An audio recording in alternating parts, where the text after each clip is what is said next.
When I did my graduate studies at the Middle East Institute at Columbia University's School of International Affairs, I took many courses on the question of the Middle East conflict.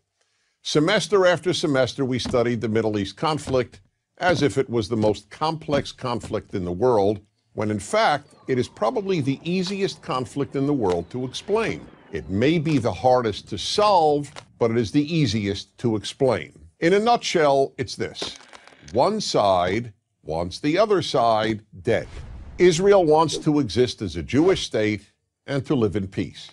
Israel also recognizes the right of Palestinians to have their own state and to live in peace. The problem, however, is that most Palestinians and many other Muslims and Arabs do not recognize the right of the Jewish state of Israel to exist. This has been true since 1947, when the United Nations voted to divide the land called Palestine into a Jewish state and an Arab state. The Jews accepted the United Nations partition, but no Arab or any other Muslim country accepted it. When British rule ended on May 15, 1948, the armies of all the neighboring Arab states, Lebanon, Syria, Iraq, Transjordan, and Egypt, attacked the one-day-old state of Israel in order to destroy it. But to the world's surprise, the little Jewish state survived. Then it happened again. In 1967, the dictator of Egypt, Gamal Abdel Nasser, announced his plan, in his words, to destroy Israel.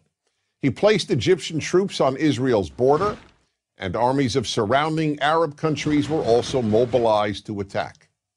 However, Israel preemptively attacked Egypt and Syria. Israel did not attack Jordan and begged Jordan's king not to join the war. But he did. And only because of that did Israel take control of Jordanian land, specifically the West Bank of the Jordan River. Shortly after the war, the Arab states went to Khartoum, Sudan, and announced their famous three no's: no recognition, no peace, and no negotiations. What was Israel supposed to do? Well, one thing Israel did a little more than a decade later in 1978 was to give the entire Sinai Peninsula, an area of land bigger than Israel itself and with oil, back to Egypt, because Egypt, under new leadership, signed a peace agreement with Israel. So Israel gave land for the promise of peace with Egypt, and it has always been willing to do the same thing with the Palestinians. All the Palestinians have ever had to do is recognize Israel as a Jewish state and promise to live in peace with it. But when Israel has proposed trading land for peace, as it did in 2000, when it agreed to give the Palestinians a sovereign state in more than 95% of the West Bank and all of Gaza, the Palestinian leadership rejected the offer and instead responded by sending waves of suicide terrorists into Israel. Meanwhile, Palestinian radio, television, and school curricula remain filled with glorification of terrorists, demonization of Jews, and the daily repeated message that Israel should cease to exist.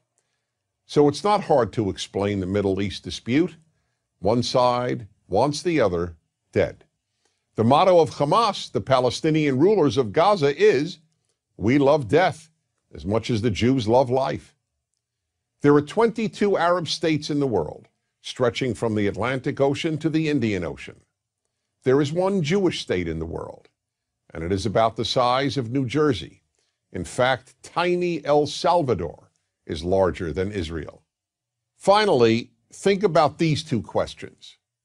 If tomorrow Israel laid down its arms and announced, "We will fight no more," what would happen? And if the Arab countries around Israel laid down their arms and announced, "We will fight no more," what would happen? In the first case, there would be an immediate destruction of the state of Israel and mass murder of its Jewish population. In the second case, there would be peace the next day. As I said at the outset, it is a simple problem to describe. One side wants the other dead. And if it didn't, there would be peace. Please remember this. There has never been a state in the geographic area known as Palestine that was not Jewish. Israel is the third Jewish state to exist in that area. There was never an Arab state, never a Palestinian state, never a Muslim or any other state. That's the issue. Why can't the one Jewish state the size of El Salvador be allowed to exist? That is the Middle East problem. I'm Dennis Prager. Visit Israel, and you'll be startled by how many colors you'll see. I don't mean the colors of the buildings or landscape. I mean the colors of the people. Black, white, olive, brown, and everything in between. Israel is a true United Nations. That's because Israel is a nation of refugees from everywhere. And more than half of them are from, are you ready? Arab countries. Over 850,000 Jews were expelled or fled from the Middle East and North Africa following the Arab countries' attack on Israel when it gained its independence in 1948. For over 2,000 years, these Jews had lived in the Arab countries of Morocco, Algeria, Tunisia, Libya, Egypt, Yemen, Syria, Lebanon, and Iraq, and in the Muslim but non-Arab countries such as Turkey and Iran. Today, they form over half of Israel's Jewish population. Many of these Jews from Middle Eastern lands look, well, just like other people from Middle Eastern lands, of darker complexion with dark hair. Other Jews migrated from North Africa. So why is their story so unfamiliar to most people? The most important reason is that they didn't remain refugees for long. But refugees they most certainly were. The vast majority forced to leave their homes, possessions, and businesses behind. In other words, they came to Israel with nothing. Some 650,000 of the Jews forced to flee North Africa and the Middle East became citizens of Israel. The other 200,000 fled to the United States and other Western countries.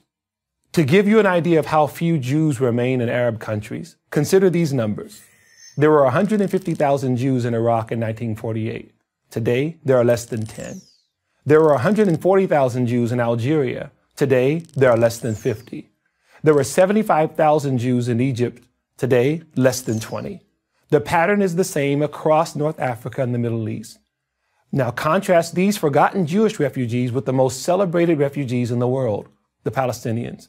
How is it that the Jewish refugees are not even an afterthought, but the Palestinians are the longest lasting, most lavishly supported refugee population in the history of the world? The answer is purely political.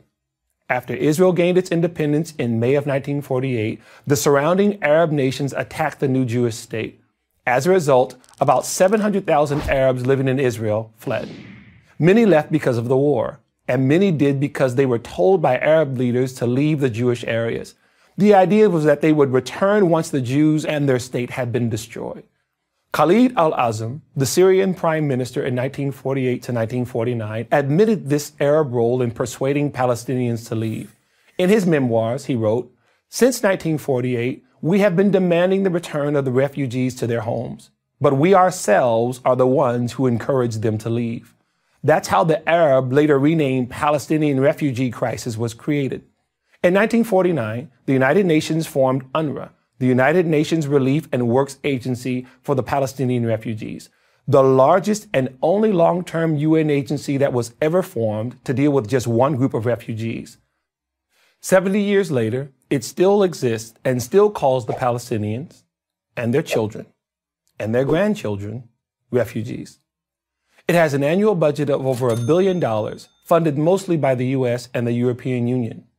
How much did the Jewish refugees who were expelled from the Middle East and North Africa receive from the UN? How much did Israel receive to help toward their resettlement?